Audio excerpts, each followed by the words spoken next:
You are listening to Subject to Change. Real people experiencing real life, unscripted. All right. Hello. Welcome to another episode of Subject to Change. I'm Sarah.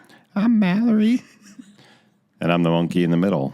That was actually not Mallory. Was me mimicking or trying to sound like Mallory, not mimicking. Mimicking a bad word, isn't it? Like you did something bad.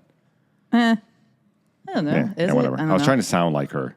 To mimic, look it up.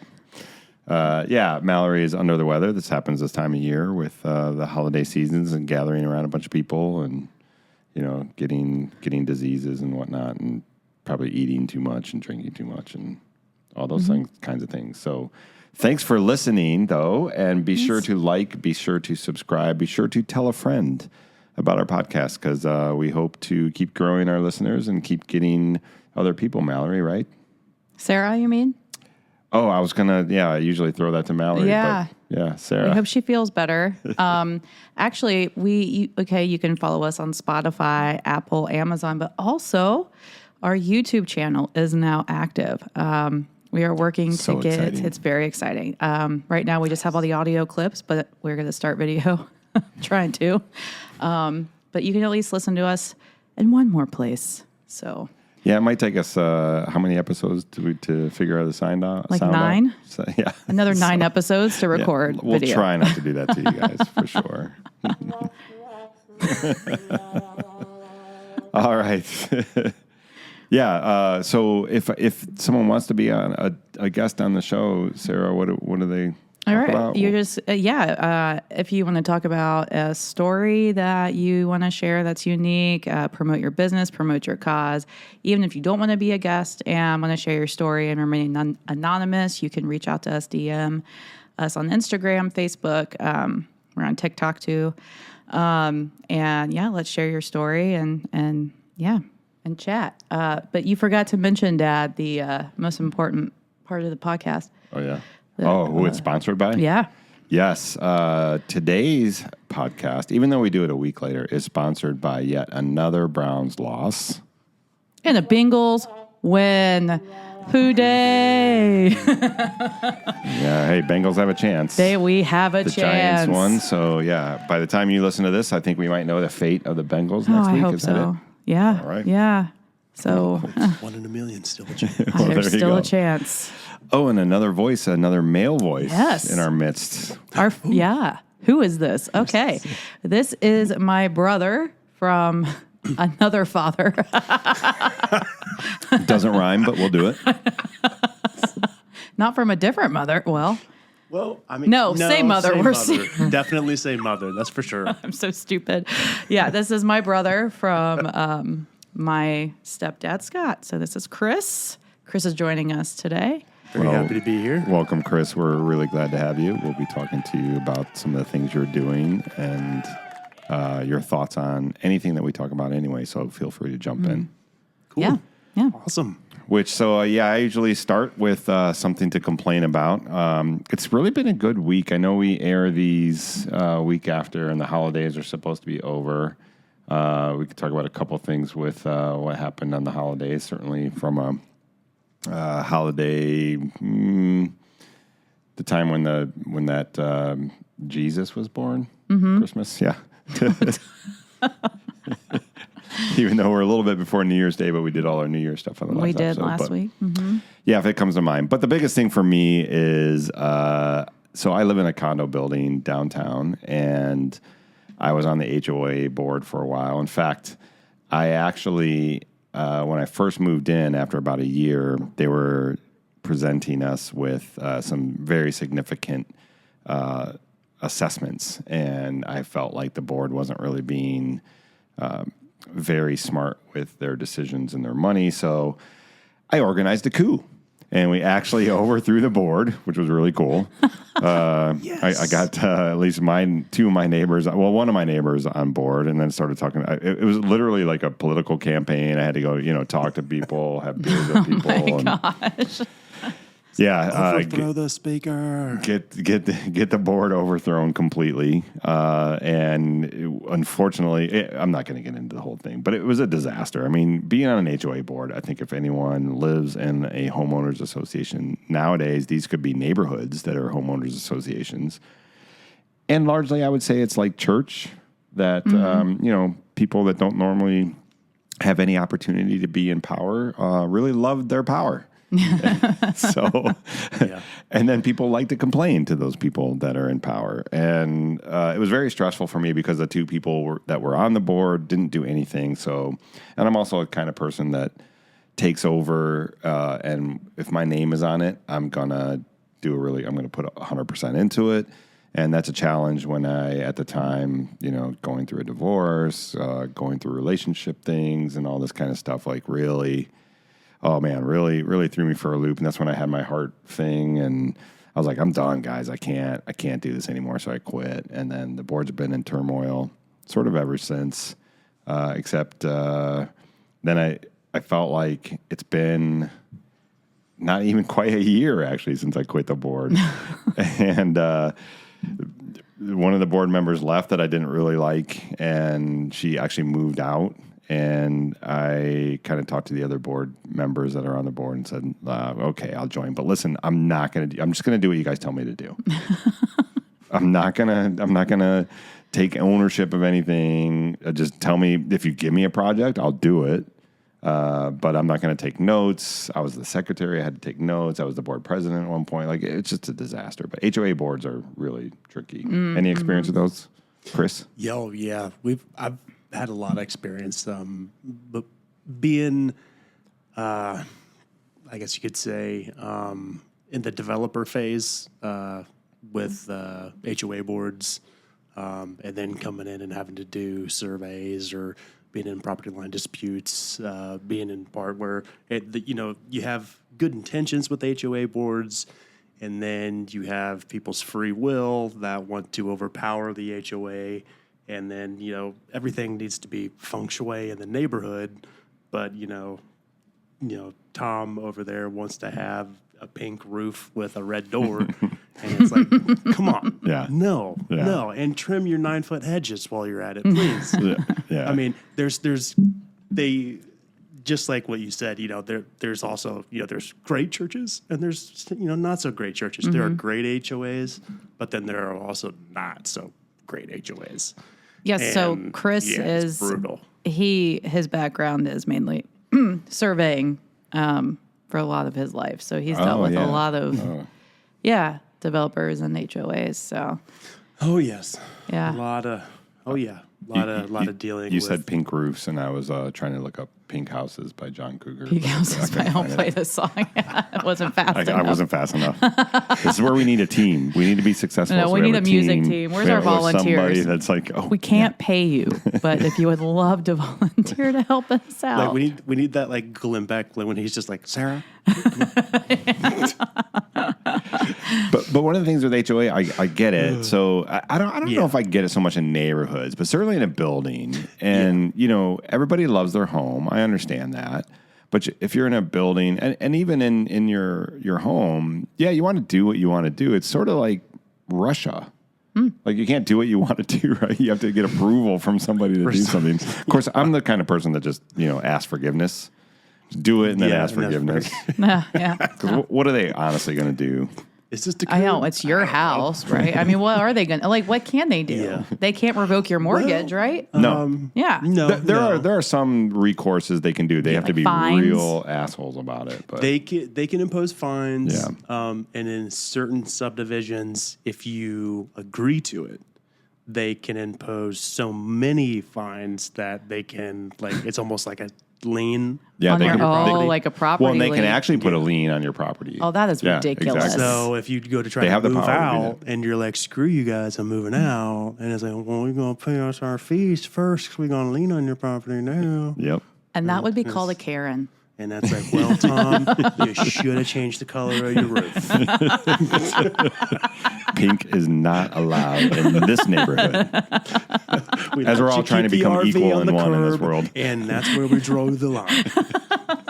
I'm sure there's so many stories. I'm sure there my is. goodness, Well, I know it's Michael and brutal. Josh probably have some stories because I don't remember if they mentioned or not when they were on here when they had joined their neighborhood HOA and they had some stories about that. It was a very stressful time for them. The house before this one, yeah. But It's like I've had to go to meetings and like represent the client because they were like, I'm not going to that meeting. You can represent me and we'll pay you hourly. And it's like, are you going to pay for the travel and all that stuff too? And it's like, no, they will not pay you for that. And it's like, of course, Dad was not going to pay me for that. So it's like, Chris, will you go to this HOA meeting? And I was like, sure. It's like, do I get $25 to pay for a meeting? Yeah, it's awesome. And I go in there and I just get yelled at. Just get reamed by all these people. set you up I for come out of there failure. and I'm like, Oh, set Dad me found up. it. You can't hear it, Chris, because you don't have the headphones on. Dad's Well, playing the. And what I love is like people, they really think they can complain. Like they don't realize it's a volunteer position. You're not getting paid for this. Yeah. And they're like, they want to complain to you, and then they go, I'm going to sue you. And like, you don't understand. You're not suing me. You're suing your own association, your own company, basically. Because an HOA is a corporation. Yeah. It's a nonprofit corporation. And they're like, we're going to sue you. Like, well, okay, well, you're going to pay for it because you pay for the attorney that you're going to be fighting. So sue all you want. Exactly. But, certainly in the state of Ohio, it's kind of geared towards the associations, not necessarily the residents. So it's kind of as with rental properties, I think, too. Oh, yeah. Yeah. Yeah, so little pink houses, little pink roofs. It is America. Anyways. I live in a place where you don't even have to have a building permit. See, something to say about that. I live in a Yep. place where you do things on the weekends because you have to have a permit.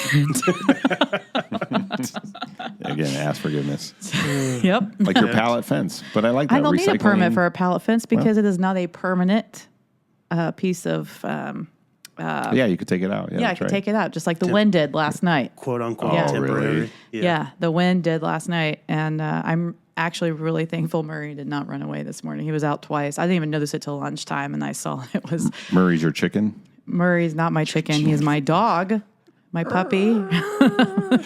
Happens to be my last name, which is kind of crazy. Yeah, I know. We didn't know before I found Dad.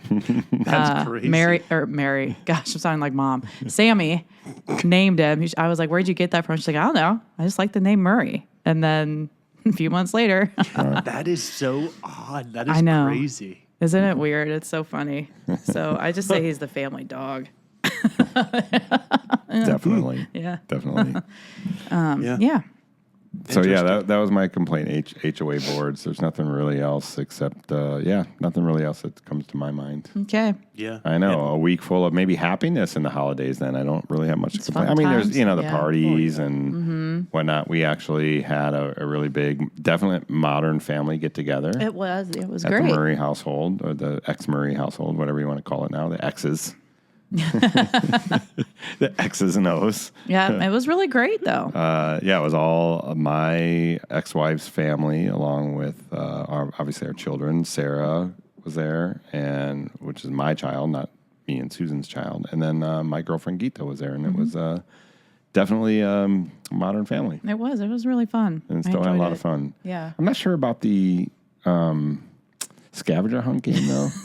That was so funny. It was funny, but short-lived, and It was so funny because it was. God bless it. I mean, It was great. It was a different scavenger hunt. I really appreciated it. I You did the scavenger hunt, Sarah? I did. Yeah. Okay, can I say something real quick? That's how I asked Sarah to marry me. It was a scavenger hunt. What is with us in scavenger hunts? I don't know. Do we Wait, you is it found your like- wife on a scavenger hunt? Chris? No, that's how I asked her to marry me. I Find the next woman you're going to be with the rest of your life. The Oh, new like- dating game. like your name matches my sister, so I'm going to marry Oh you. yeah, that's been the first little thing was like a little gift card to a massage parlor, and then I had Celine, which was her older sister. She went with her to the massage parlor, and then It was like go to the dog park and meet me with the dog or whatever, and then it was something else, and then there were rose petals when she got home. All this, gooey romantic stuff, and so I sent her on the scavenger hunt. And then at the end of it, that's when I asked her. But when she said, that, I was like, man, I do love a good scavenger hunt, though. Yeah. Yeah. Of course you do. At the end of this, did you know her before? Well, here's the thing. We dated for a little while, and it was just one of those things where it was just bam. I mean, we just matched so well, and we just knew. And I think we were together 9 months. I don't know. I think 9 months. 9 months before the scavenger hunt. Yeah. Oh, okay. And then Dude, then you know I what would have asked been badass if in the scavenger hunt you found an engagement ring? Is that what you did? no. No, because he wouldn't have remembered where he put it. Yeah, I would have put it somewhere and been like, oh my gosh, where did I put that? Well, this was going to be a really monumental scavenger hunt, Sarah, but Just kind kidding. of forgot. But anyways, will you marry me? Here's a piece of paper. Put it on your hilarious. finger or The whatever. box it was in. Yeah, we'll find it later. Don't worry. Wow, exciting.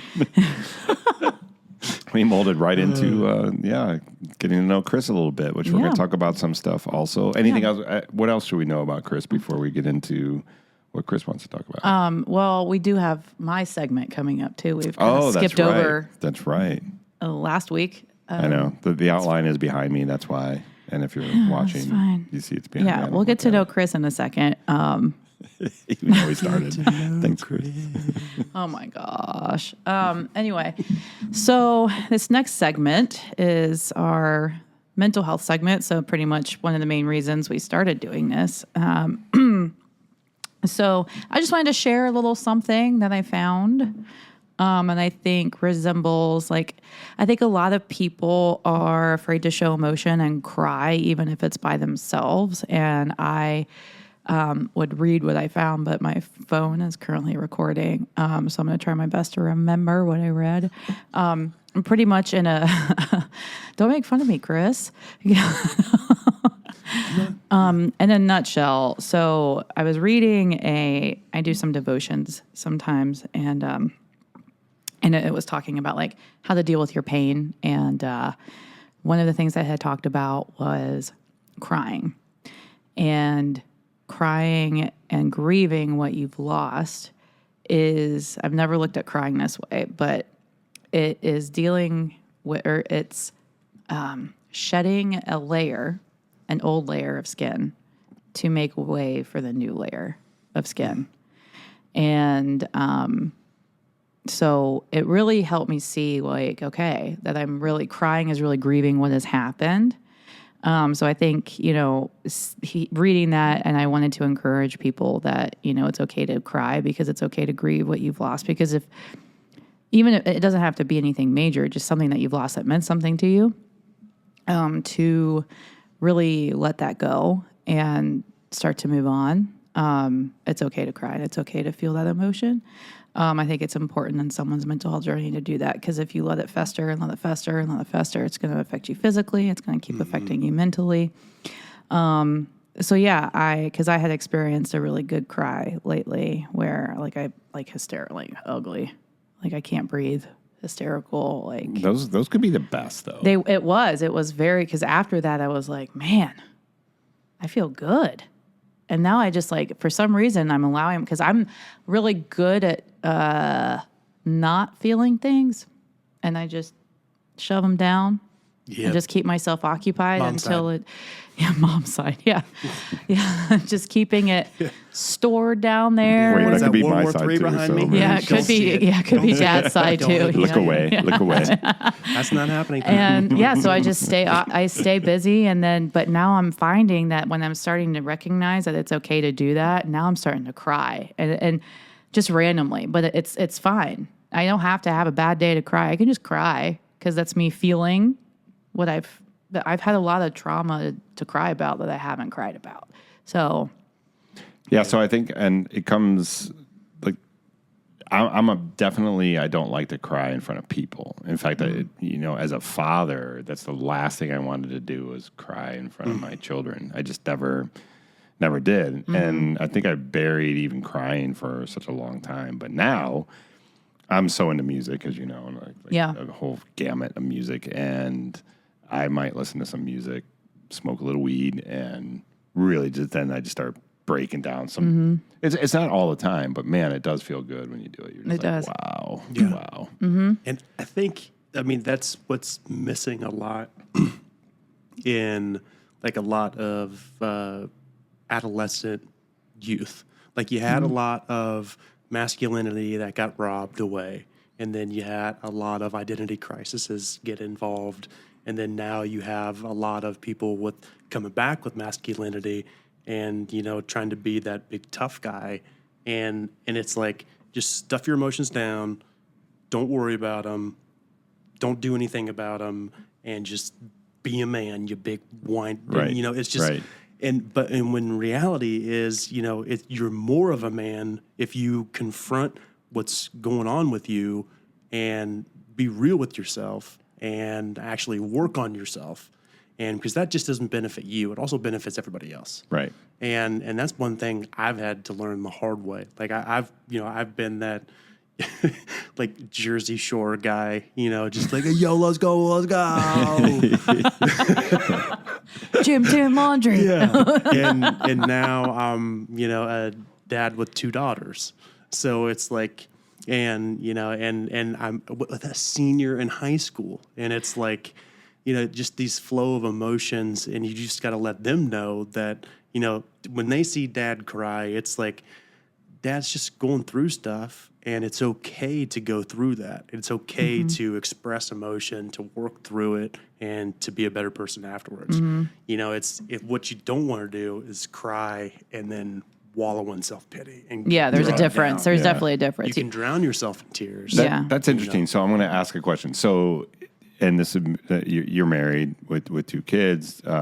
We all know Sarah's been married several times. Twice. Several means more than 2. But Get it together.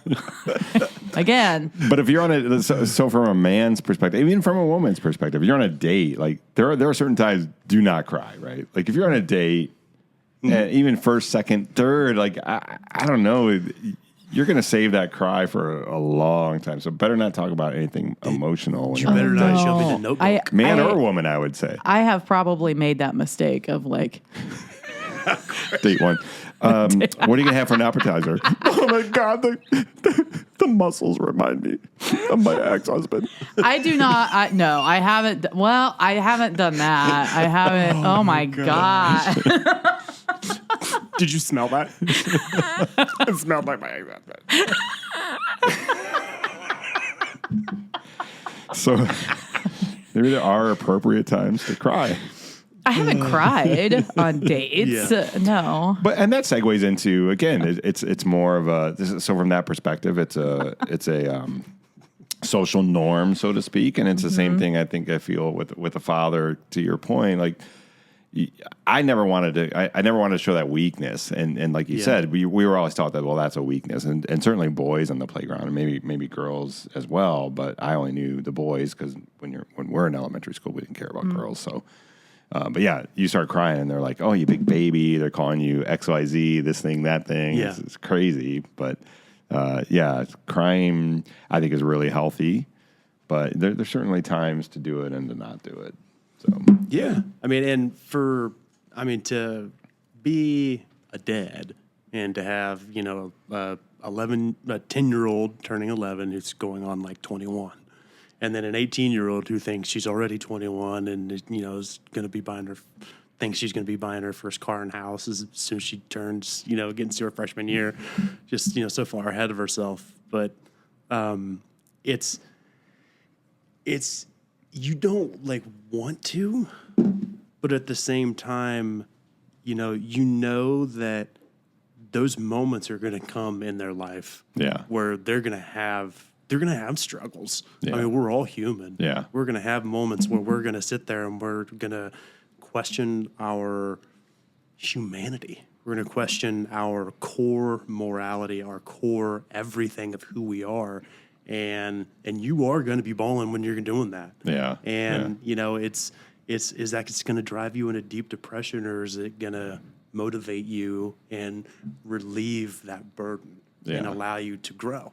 Yeah. And hearing Sarah say that, that is just music to my ears to hear that she's doing that and then growing. Yeah. You know, it's like she's a new flower. Yeah, it's letting it out. It's it's letting the toxins out to some extent. Like It is. It does. steam room, a cold plunge, crying. Yeah. I'd love to try a cold plunge. Yeah, cold plunge is pretty crazy. Oh, but crying is a little more emotional. Cold plunge is more like, holy shit, that's cold. When I do it, I always think also like, man, if I'm ever in a boat accident in like frigid water, there ain't no fucking way I'm lasting. That Titanic movie, there's no way. No, but they How many minutes were recorded. there in there? No They way. recorded that in Mexico. It wasn't really cold I water. understand, but if it were the people there, you know. Yeah. I mean, there's no 3 way. minutes, I could barely do it. I bet I could barely do it. Those in a poor minute. people. like ice baths when I was in college ball and Same doing thing, all yeah. that stuff. Yeah. It's like you get in and it's like like that immediate shock response. It's like I remember there was this one time, it was at Granville Golf Course. It was me, Todd, Phil, Seneca Watson. Fake names, by the way. Just name dropping all over the place. And sorry. Okay, well, better we don't have finish that many it. listeners. And Better not be criminal. well, I mean, maybe trespassing, but it's beyond statute of limitations. Taylor Buckley, and he was in the hoity-toity Brindle area of the golf course, and there was a pond that hadn't frozen over yet, and we were like, "Who can swim to the other side? I bet you can." And we were like, "Bet you can't." And we were just dared each other up, and then it was me and Seneca, and Seneca got in about halfway and was like, bailed. Yeah. And I got about here, and then it like dropped off, and it went from like here to here, right into my where neck. it's like if I go full head in. Oh, and then over. it was like, oh, okay. Oh, yeah, I couldn't control my breathing. I was like, oh, this is how I die. This is how I die, trying to show off for my friends. sticking your tongue to the pole from the Christmas story. Yep. Triple dog dairy. Oh my gosh. I got to the other side and I was just like, and it was only like a 30-foot wide, mucky little crappy pond. Dumb kids. Dumb. Hey, that's what you do as kids. That's how you learn. Well, that was a good. Yeah. Well, Thanks for bringing that up, though. That's Yeah. good. That's good. When we come back, we're going to take a little break here. And because speaking of crying, I have to pee so bad. My eyes are floating. TMI, we're Dad. going to take TMI. a break. And when we come back, we're going to talk a little bit more about what Chris is doing, what he's up to, and it's going to be pretty interesting stuff. Sounds good. Awesome. All right, we'll play a little outro music to get you guys rolling on it there.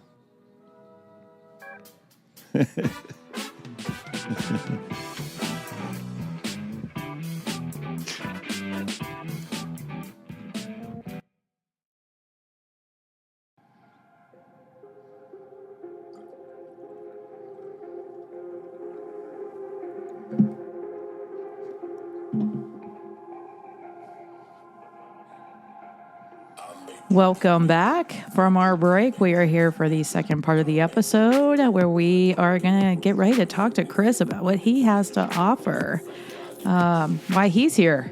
Yeah, talk about what you've been up to, what you're doing, along with some other things. All right. Nice music, Dad. Thanks. Always wanted to be a DJ.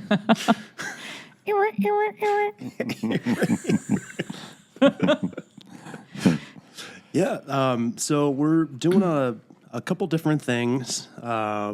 Revolutionary in the mushroom industry, mental health industry, and kind of tackling, two birds with one stone, because they kind of correlate both with each other. I see your shirt says Harmon's Morals. So you grow morals? Morels. Morels. Yeah.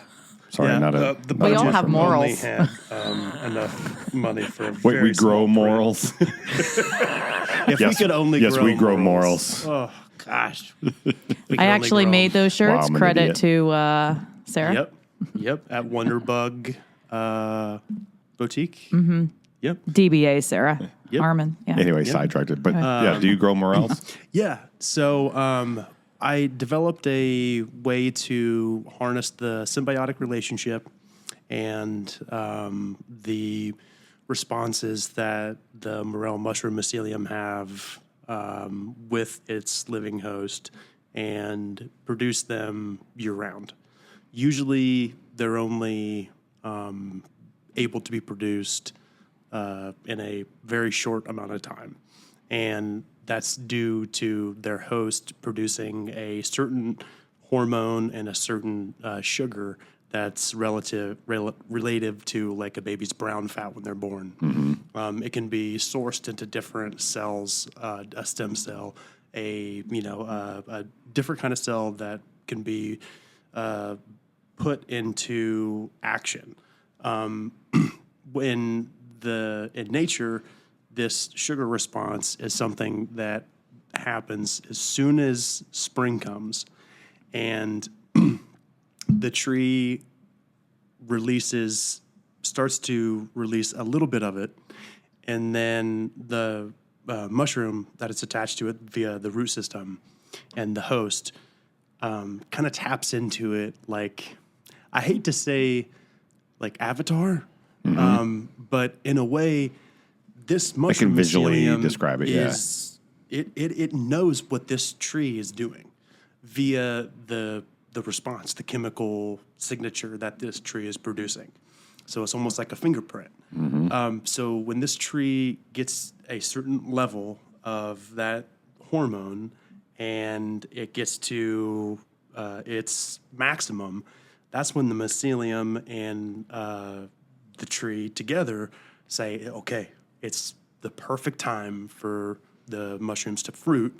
And that's why you only see them for a very short time, because the mushroom, that hormone is only present in that relationship for a very short time, because that certain budding and that burst of newfound life is only present for a very short time. So Interesting. we mimic that to a year-round process. So is it genetically altered then? No, we mimic it through nutrients, through light manipulation, and through basically manipulating the plant to produce that hormone in excess all the time. Yeah, you say manipulate. I say trick. You're yeah, tricking the tricking. cells basically to respond to a certain Yeah. external stimuli, which cells Yep. do all the time. So Yeah. yeah. The only difference is that we use like saplings. Very For the tree root. So let's Yeah. step back a minute for us novice people like me that just think mushrooms grow out of the soil and whatnot. So do they need a tree root to grow? These specific Or mushrooms. mushrooms grow in my locker in the gym too, but Oh, So those my. ones. those are molds for yeah, I know. Yeah. So those actually, just the common mold that you see, or a black mold, has a more relationship to the morel mushroom than actual mushrooms do. That's that's a very key Really? feature because the morel mushroom is actually a sponge mushroom. And it's a very distinct, because it's not a gilled mushroom. It doesn't have the ability to process certain CO2. It doesn't give off any excess gases like normal mushrooms do through the gills. It excretes those gases as it decomposes the natural stuff around it. So the morel mushroom, they are a saprotrophic and a chemotrophic. I'm saying these things wrong. But I'm not keen on my pronunciation and spelling. Sapotropic, right? Sapotropic is that? I believe so. Yeah, Yes, and chemotrophic. Okay. The chemotrophic is basically these mushrooms cannot take a carbon molecule and match it with a hydrogen molecule and make something else. They need a host to be able to take those nutrients via the root system, combine it, and then make it into a new nutrient. So, but with the other mushroom, the saprotropic method, that is basically it using the saprotrophs, which are small decomposers inside the fungi, and it just decomposes any organic material. Yeah. And it utilizes the organic stuff that has been decomposed and then basically converts it to nutrients. Right. Yeah, because Wikipedia is my Bible. Yeah, it's Yeah. exactly right. Saprotrophic is a process of digestion involved in the process of decaying organic matter. So Yep. something's decaying and then it's getting nutrients from that. Yep. And what's different is that there are mushrooms that do that. But in the process, they excrete CO2 or methane or other certain things like that. With morel mushrooms, they do not. They take all of that stuff and either convert it directly to nutrients and store it in the mycelium, or they take that and give it directly to the hosts in their mycelium network. So if it's, let's say, in a deep forest and you have a large mushroom patch and a tree gets struck by lightning, excuse me, that tree can now call on the other trees that are within that mycelium network to help bring in nutrients to help heal that tree. Okay. I haven't just found this out in Nature and in other supported peer-reviewed studies in 1996 and Douglas fir trees that the NIH funded, but also through studies I've done in plants that are specifically related to sugar, like corn, soybean, watermelon, stuff like that. I've purposefully infused these plants, planted them, and then did a duplicate study of the plants, planted them without the mycelium. With the networks and without the networks, it's night and day. It's 3 times as much growth with the network versus without the network. Right. And these plants are able to heal themselves. They're able to take nutrients and give back to others within that network through the mycelium. Mm-hmm. And it's like a pathway that allows them to communicate through chemical responses. Right now, I'm working with our youth group pastor. Chemical responses have kind of this signature, and through chemical responses, you can produce frequencies. Well, each one of these chemical responses, a mycologist put a bioacoustic modulator, I believe, and it takes a frequency that these mushrooms produce and puts it into sound. And these mushrooms just start making sound, because they're alive. It's a bioelectric Kind of like signature. seashells? Yeah, kind of like seashells, but electric music. Yeah. Because they rely on that electrical signature to distinguish between certain things. And it is so cool. Like, you can get ones that auto-tune. You can get ones that just hook up, 2 clamps, and then you turn it on and it emits a frequency. I did a couple with the lion's mane just as a test. And it's the noise. It's life. It's communication. But we hear it as electronic music. But in reality, that's just the nature communicating to everything else of its needs. That's its loudspeaker. And the mycelium network is the megaphone. Yeah, that's really cool. There's a movie that made me think of that, and it's by the director that did Pet Detective. I think what's his name? I forget his name, but anyways, Shadyac, something Shadyac. But he wrote this. It's a documentary called I Am, and he explained that interconnectivity. And he actually put they put electrodes in yogurt. And when they mentioned, and then the electrodes weren't attached to him, or maybe they were attached to him, but basically the electrodes attached to his head, like an EKG kind of thing, and then into the yogurt. that actually when he started, they mentioned, no, wait, it wasn't connected. That's right. They only put electrodes in the yogurt. And when they mentioned his agent's name, like it spurred activity in the yogurt. So there was clearly something happening between Wow. him and the yogurt. And it's documented in the film. And the film just talks about it's really, really cool. It's like what's wrong with the world and what we can do about it. That's what he set out to do because he had a traumatic brain injury. And he was just like, what am I doing? I'm making these movies. I'm not doing anything. And he wanted to find out what's wrong with the world. And he said, I'm wrong with the world. And I can make a difference. Like we're basically saying humans are what's wrong with the world. And not understanding this connectivity that you're talking about. I think that the plant world seems to understand and take advantage of, right? And that right there is kind of a perfect segue to our mission. It Like is. our Yeah. mission say, how it is is. like at one point before our nation had to industrialize, before our nation had to take up these resources. Oh, did it die? No, you're good. You're good. We basically, I don't want to say raped and plundered, but we raped and plundered the land. We took every vital resource that we could, from fuel oil to, I mean, gee whiz, we took it all. And there was a point in time in the late 1700s and early 1800s where the state of Ohio was completely clear cut, and it was the leading producer of oil. It outproduced Texas in oil production.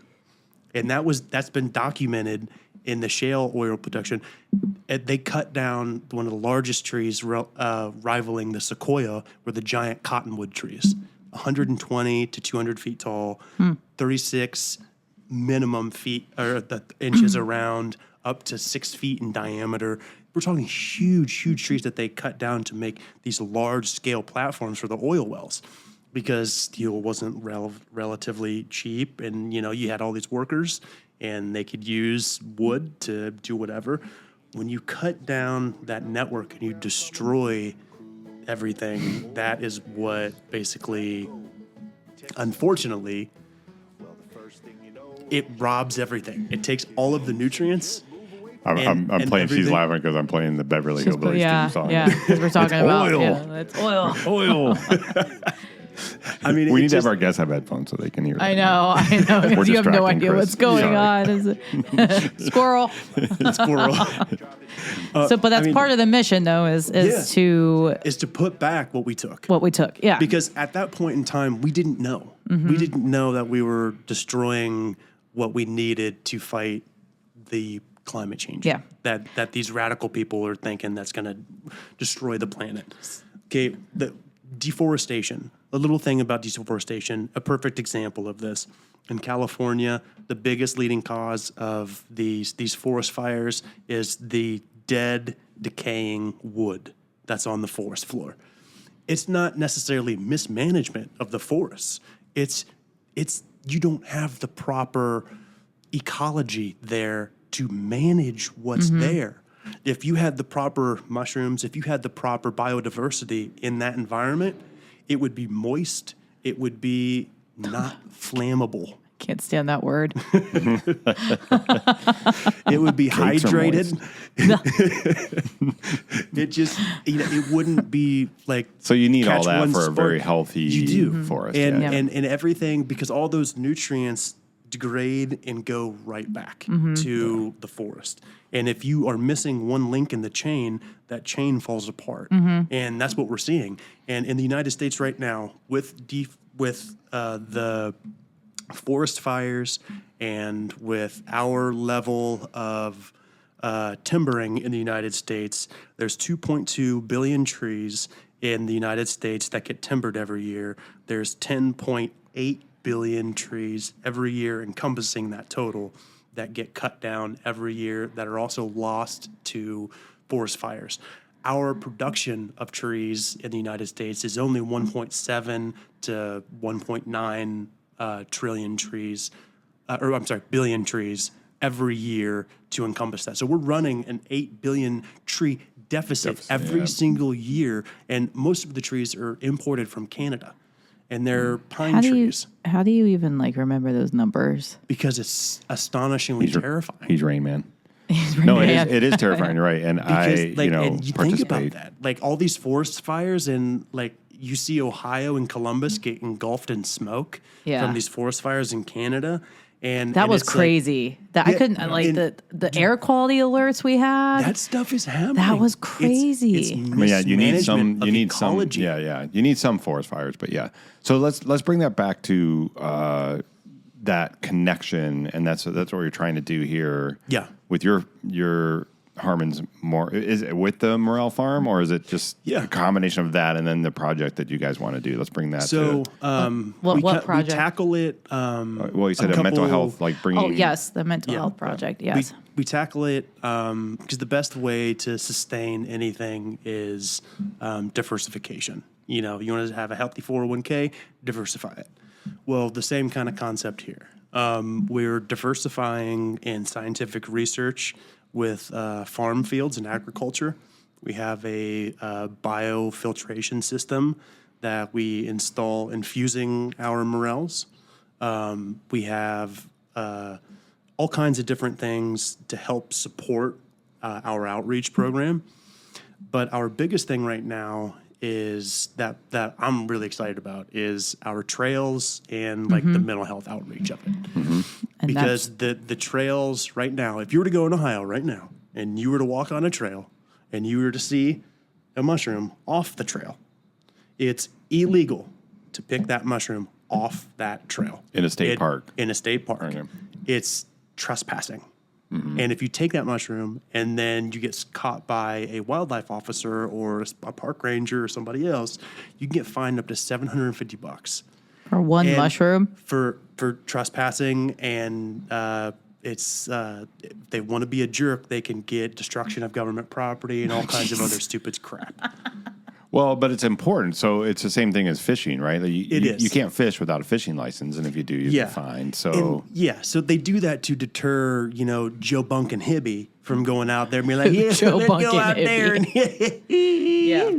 So got what's important is that the trails that we have are, well, how are we established? So we're connecting this. So your mission and then my mission are now being combined to serve as one in a way.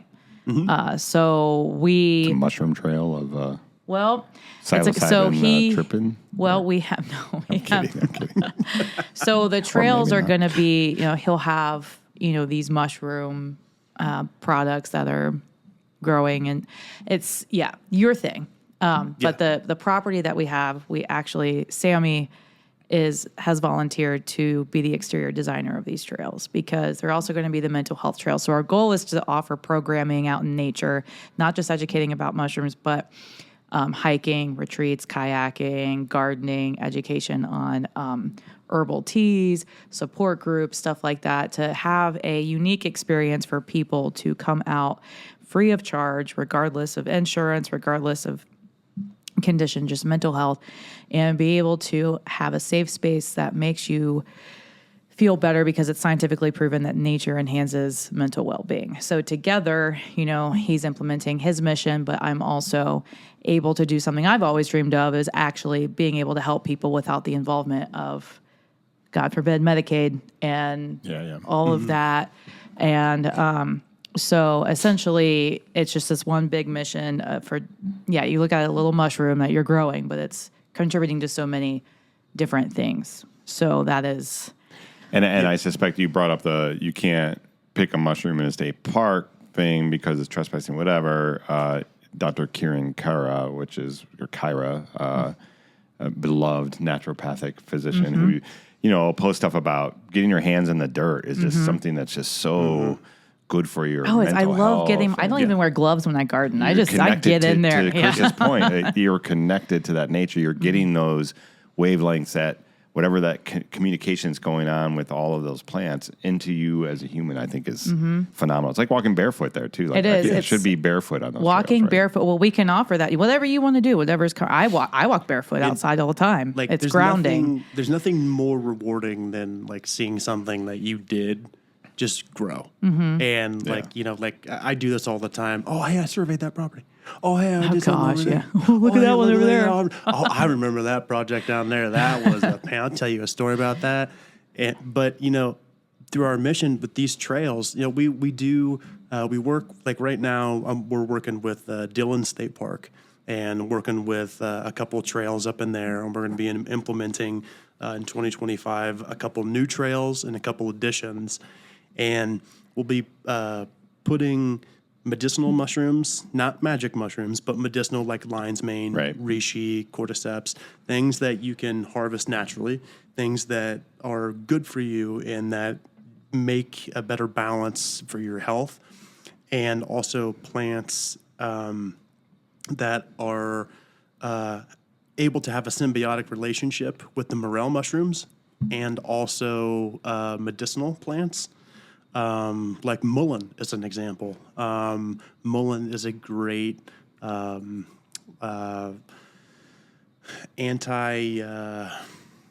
Inflammatory? It is an anti-inflammatory, but it's oh goodness gracious, I can't remember exactly what it's like for coughs. I can't remember. It's like an anti something. No, don't listen to me on those terms. Though. It's so it's like the purple ones making that it up. Mom used to make every year along the porch, but they're yellow and it's called mullein. And Purple ones that Mom used like to make. lamb's ear. Those weren't purple. The little They flowers. were fuzzy. Yeah, they were fuzzy, but when they flowered, they were They purple. flowered? Yeah, you're in. Oh, goodness Wow, gracious. nothing comes up when I see when I just type that into our AI Google search, but Mullein. just the artwork of the mullein mushroom. But Yeah. Oh, what they're good mullein for. is a medicinal plant. Oh, Okay. okay. all right. Interesting. Yeah. So it's definitely. So what would you? So my so question we is. basically. Go ahead. Sorry. My question is, what do you think has been your biggest challenge outside of the research and starting everything? What has been the biggest challenge from the outside that you have faced doing this? Oh man, it's challenged just about every core of my being. So, like this whole process has it's been a gift from God, and it's also a test of my character, and if I'm ready for it. This, without getting into a lot of stuff, I've had character assassinations. I've had a professional career of over 15 years be completely squandered away because someone decided to make habitual anonymous complaints to a state board of which an enforcement officer has a erection towards a certain person in this podcast and our family, and decided to go after me very, very hard. Yeah, that's a very nice way of putting it. Yeah. Yeah. Well, for starting something, is that Well, no, it basically was. The business before the family business Yeah. before Basically- created some Oh, I harsh see. tensions. Yeah, my that, dad Yeah. took the state board enforcement agency as like. Basically, every time they would ask him, "Hey, can you do this?" He'd be like, "Well, middle finger." yeah. Yeah. And they were Yeah, like, there's certain "Well, people you can't. I okay." mean, it's still Yeah. free, it's a free country, but really, it's not. And Yeah. anyone Yeah, I with the understand that. last name of Harmon, they were like, "Well, guess what? Middle finger back to you, Yep. everybody." That's been And quite the experience. It was like that when I went out on my own and I ventured my business. Yeah. I made Yeah. one Facebook post with the wrong wording. I had the lady from enforcement calling me, telling me to change my wording in my Facebook post. Oh, interesting. That's how much they were Yeah. watching and abusing their power. Yeah. Basically. So it's And definitely been like So it's been rough, and so basically, to kind of, and it wasn't basically the enforcement agency doing anything. It on their own without just cause. There's This just some. gentleman who was a boyfriend of somebody else, unfortunately, Yeah, it sounds very incestual. Of the that can happen. yeah. I mean, look, it happens in lots of Yeah. different things. I mean, it happens in even So business. your character has been tested and you've changed, and it's been a test of patience, I would say, because Oh my gosh. that's not your patience more than attribute. anything. Yeah, and I know I'm not that as known your for being sister, patient. you're not patient. I'm And not known for No. having a long fuse. no, your fuse is short and your patience is short. Well, that- but you know, But Chris, I- that's most entrepreneurs. I mean, that's an entrepreneurial personality It is to is. have no patience and a short fuse. However, that's what makes it so difficult to start and build a company. Mm-hmm. As you said, you talked about starting another company, but you're doing this thing that's your passion and vision actually makes that even harder to do. Oh yeah. So Mm-hmm. and I'm glad you're doing it, because for any of our listeners who think about doing something, and I know I've talked to a few people that want to be on the cast and talk about, their trials of starting anything, Mm-hmm. and it's just really hard, and particularly when you're passionate about it. And when you're passionate about it, and you got yeah. someone telling your baby it looks ugly, then it's very difficult. Oh, It's yeah. very different. And we experience this a little bit. Chris and I have more of that entrepreneurial mindset in the family. And sometimes it's, oh, ha ha ha, you guys are doing that. Ha, ha, ha. Like it's, Oh well, bless your heart. Yeah, the old like Yeah. F you. Oh, bless your little heart. we'll believe it when we see it. Sorry, family. I love that's you the- guys. But that's the good thing. Listen, that's been my motivation my Yeah. entire life. Yeah. Is like, well, the proof will be in the pudding. yeah. And that has a powerful motivation, is to say, you know what, screw you guys, you'll Yeah. see.